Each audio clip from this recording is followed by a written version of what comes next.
So next up, let us now first of all understand how we should look at a particular new API. This video is brought to you by OppiPies Academy. So whenever we want to look at any new API, then we have to look for some certain keywords, and those keywords are only found inside the documentation of that particular API. Okay, so continuing our analogy or the example with a waiter as an API, then whenever you want to look for a particular food item, then you need to know the exact name of that particular recipe, and only when you know the exact name of that particular recipe can you place an order. Okay, so usually this name is placed inside a menu card. Okay, so similarly we want to look at a menu card in our particular case, and this menu card is called as documentation. So now in this particular course later on we are going to be building a trading bot from the absolute scratch, where we'll be using the Binance exchange to perform some buy or sell orders. Okay, so to do that we'll also be getting some data from the Binance exchange. So in order to do all of this, we have to interact with the Binance exchange, and to do that we have to first of all look at the API documentation, and now based on that particular documentation we can further create a program which can interact with that particular server.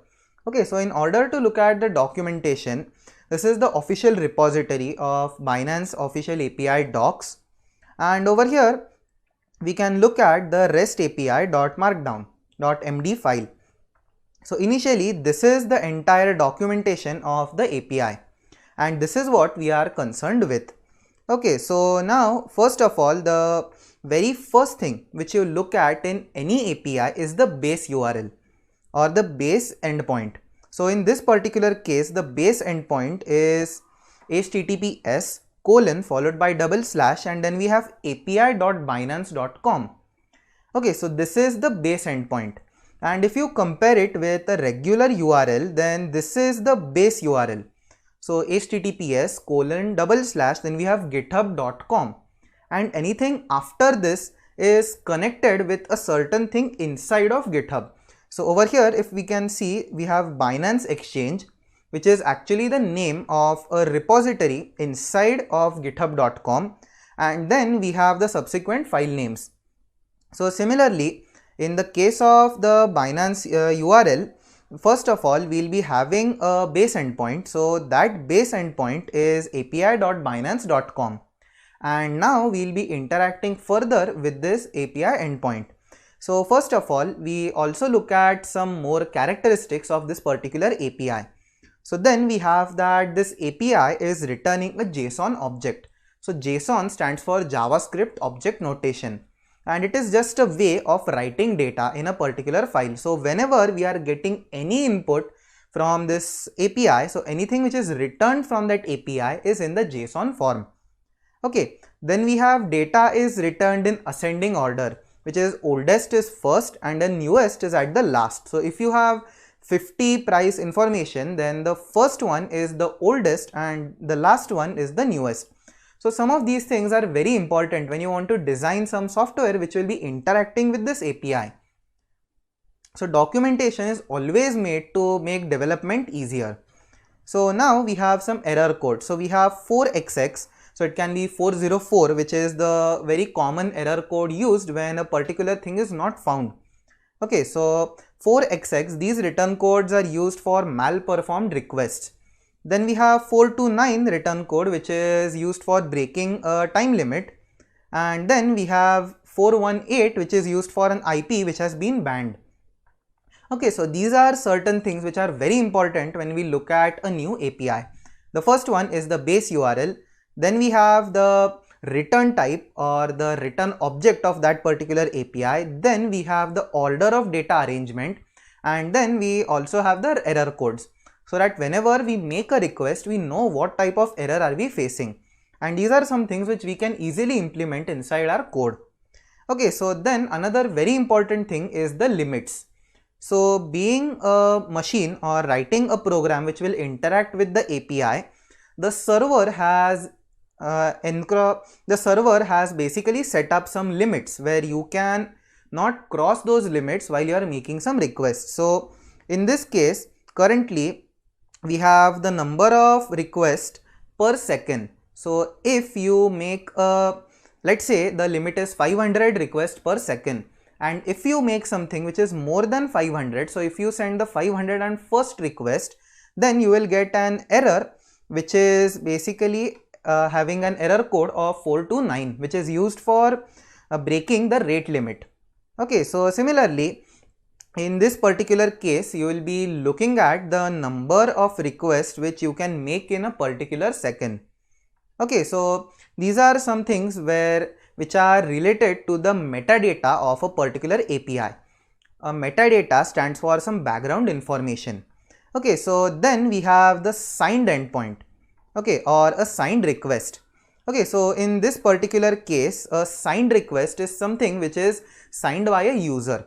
Okay, so whenever we are looking at a real life example, then anything which is signed by you and then given out, then the person who is receiving it can be sure that this particular thing has been made by you.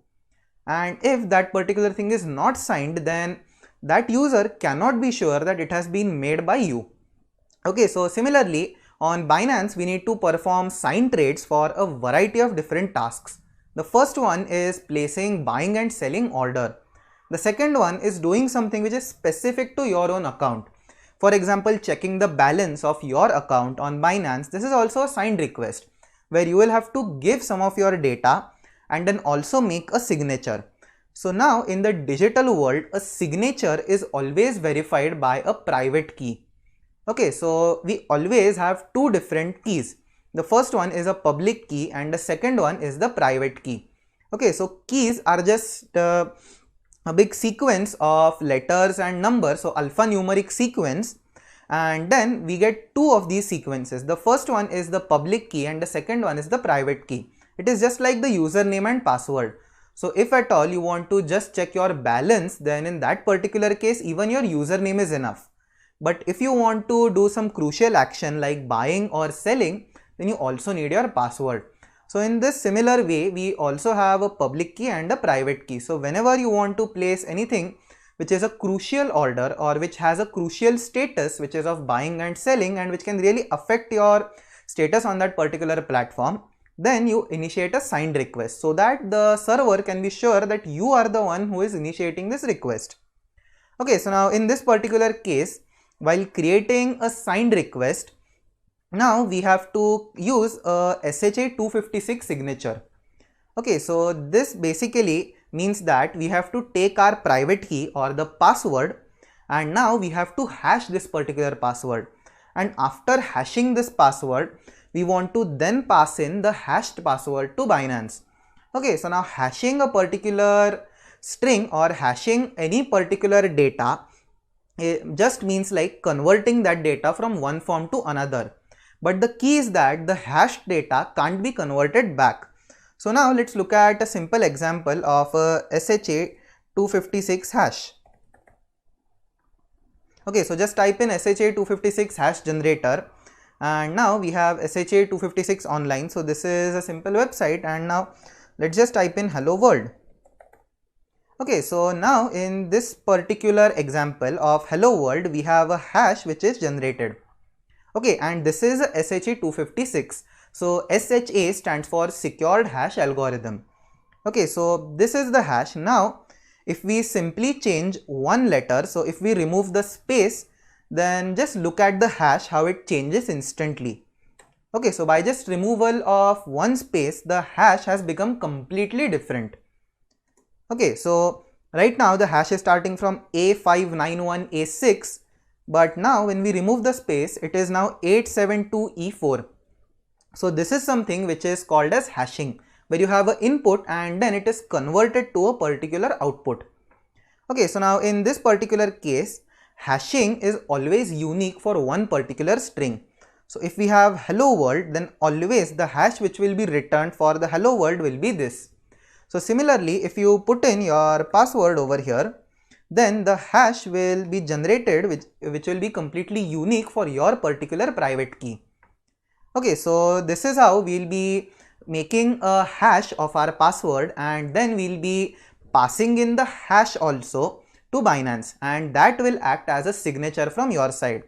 And notice one thing, that unlike encryption, which is a two-way process, hash cannot be converted back to its original input.